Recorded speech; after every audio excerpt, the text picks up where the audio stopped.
Bismillah. Assalamualaikum warahmatullahi wabarakatuh. Innal hamdalillah nahmaduhu wa nasta'inuhu wa nastaghfiruhu wa na'udzu billahi min shururi anfusina wa min sayyiati a'malina may yahdihillahu fala mudhillalah wa may yahdihillahu fala hadiyalah. Asyhadu an la ilaha illallah wa asyhadu anna Muhammadan abduhu wa rasuluhu la nabiyya wa la rasula ba'da.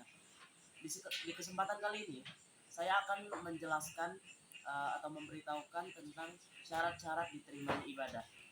Allah Subhanahu wa taala menciptakan manusia, jin dan manusia untuk beribadah kepadanya. Seperti di surat Az-Zariyat ayat 56 yang berbunyi, "Wa ma khalaqtul jinna wal insana illa liya'budun." Tidak kuciptakan jin dan manusia melainkan untuk menyembahku. Nah, jadi ibadah ini sangat penting. Makanya saya akan menjelaskan tentang syarat-syarat diterimanya ibadah agar ibadah kita yang sering kita jalani tidak menjadi sesuatu kegiatan yang sia-sia. Sebelum itu kita harus tahu apa itu ibadah. Ibadah adalah perbuatan yang dicintai dan diridhai oleh Allah Subhanahu wa taala, mau berbentuk ucapan maupun perbuatan yang terlihat maupun tidak. Adapun contoh-contoh amalan ibadah-ibadah yang terlihat seperti sholat, zakat, zikir, membaca Quran, dan yang tidak terlihat seperti ikhlas, takut kepada Allah Subhanahu wa taala, tawakal, dan bersabar. Itu adalah contoh-contoh ibadah yang terlihat dan maupun yang terlihat maupun tidak terlihat. Nah, di dalam ibadah ada tiga rukun yang harus kita jalani. Yang pertama adalah cinta. Kita mengerjakan ibadah semata-mata karena kita cinta kepada Allah Subhanahu wa taala. Kita mengharapkan ridho dari Allah Subhanahu wa taala, cinta karena Allah Subhanahu wa taala. Dan yang kedua adalah berharap. Jadi kita berharap kita mendapatkan ridho dari Allah Subhanahu wa taala, mengharapkan pahala dari Allah Subhanahu wa taala, dan kita bukan berharap dari manusia, tapi kita berharap memasuki surga Allah Subhanahu wa taala. Dan yang ketiga adalah takut. Di dalam beribadah kita harus memasukkan rasa takut juga. Takut seperti misalnya takut jika amalan kita atau ibadah kita tidak sempurna, maka amalan kita ditolak. Takut ketika kita tidak mengerjakan amalan itu, maka kita akan mendapatkan dosa atau masuk neraka.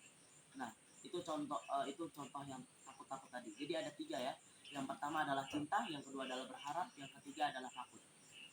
Nah, sekarang kita masuk ke syarat-syarat diterimanya ibadah. Jadi untuk diterimanya ibadah ini ada syarat-syaratnya.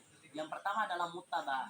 Yang dimaksud dari muttaba'ah adalah kita mengerjakan seperti yang telah disampaikan oleh Rasulullah Sallallahu Alaihi Wasallam.